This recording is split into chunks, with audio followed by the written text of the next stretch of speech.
Ici, au-dessous des flots, est la seule indépendance. C'est vraiment de la pure création. Et il n'y a rien qui vaille cela.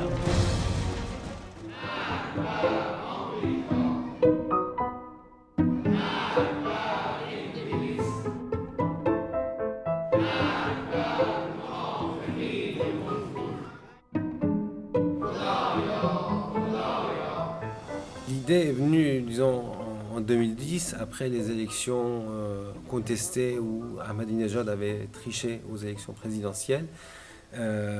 Et en 2010, donc, les personnes que j'avais filmées pour mon film précédent, qui était un peu la milice du régime iranien, les Basiji, avaient participé activement à la répression de ces manifestants, qui donc finalement les manifestants étaient des gens comme moi.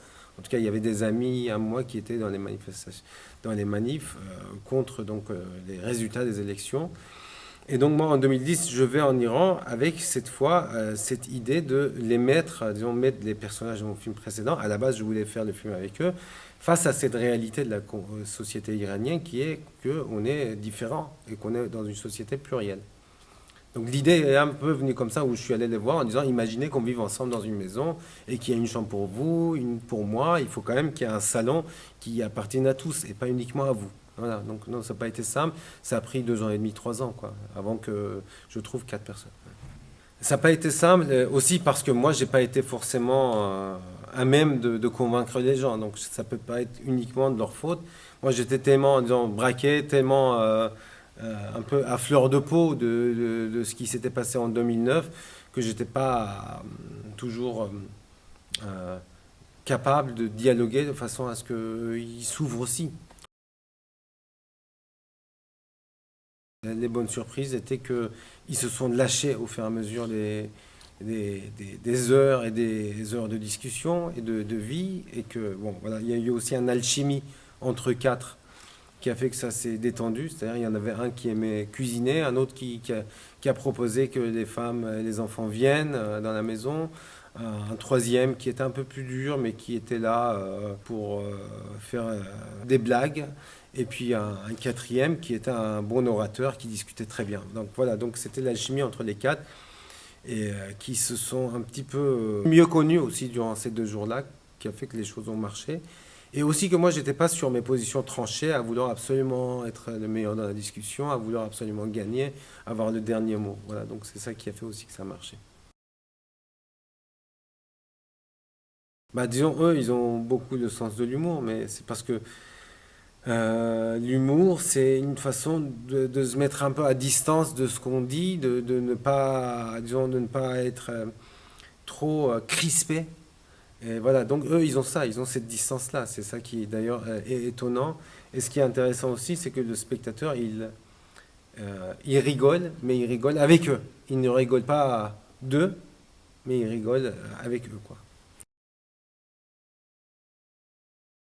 La frustration fait partie de ce film. Être frustré, c'est la situation de dialogue crée toujours une frustration. Je pense que eux, s'ils voient le film, ils ont vu le film, mais je pense que si, en regardant le film, ils peuvent avoir le même sentiment de frustration que nous.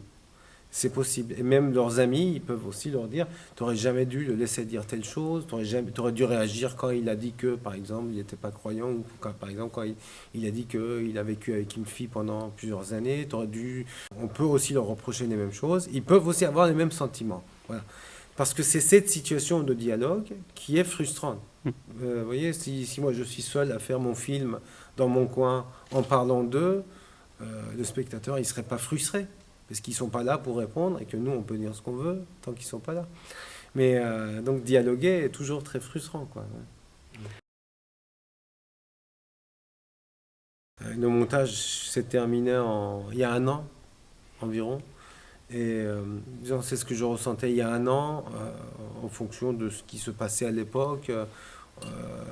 Je pourrais tout à fait avoir un autre sentiment sur ce même film, même sur sa fin aujourd'hui. Moi, je dirais globalement que j'ai été quand même agréablement surpris de voir qu'ils ont entendu des choses. Et c'est énorme. Disons, moi, je fonctionne par petites victoires. Vous voyez, je ne suis pas... je suis content, par exemple, qu'ils viennent devant la caméra. Donc, je me dis, wow, énorme. Après, je dis, tiens, j'ai dit telle chose, ils sont restés. Donc, ça, c'est une deuxième petite victoire. Après, ils ont accepté qu'on mange ensemble. Donc, troisième victoire. Voilà. Donc, à chaque fois, c'est des choses comme ça qui moi, me satisfont. C'est pas le résultat global qui devrait être. Parce que là aussi, si je raisonnais comme ça, on tomberait dans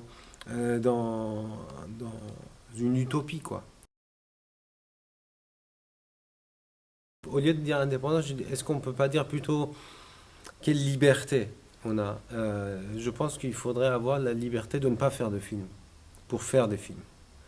Et, c'est-à-dire, la liberté de ne pas faire de films, ce serait tout simplement rester amateur. Pour moi, un réalisateur est un amateur, c'est pas un professionnel. C'est quelqu'un qui se pose des questions sur la vie, sur la société, sur les relations humaines, sur tout un tas de choses plutôt simples. Et il est tout simplement accompagné, un peu entouré de professionnels, des gens un peu plus pointus que lui, plus techniques que lui, et qui l'aident disons, à mieux réfléchir à son idée. Et que lui, il doit être capable d'être un petit peu à distance de la réalité de ce qui est possible de faire dans le cinéma, donc d'avoir des idées pas réalisables euh, pour, euh, pour pouvoir effectivement sortir de ce qui est une norme. J'ai été étonnée par la lumière du film. Je me suis demandé pourquoi elle n'avait pas été, je dirais, plus théâtralisée. Moi, je crée ce dispositif, effectivement, je le mets en place, mais c'est pour libérer une parole. Peut-être que cette lumière en question, qui aurait été complètement superflue, à mon avis, aurait plutôt bloqué la parole que libéré la parole. Vous voyez, j'aurais théâtralisé juste pour le plaisir de théâtraliser, alors que c'est pas forcément, c'était pas le but. Le but, c'est que la parole, elle se libère. Je pense que le dispositif ne doit pas être plus fort que les personnes qu'on filme. Le dispositif doit permettre que les choses deviennent possibles, les relations deviennent possibles.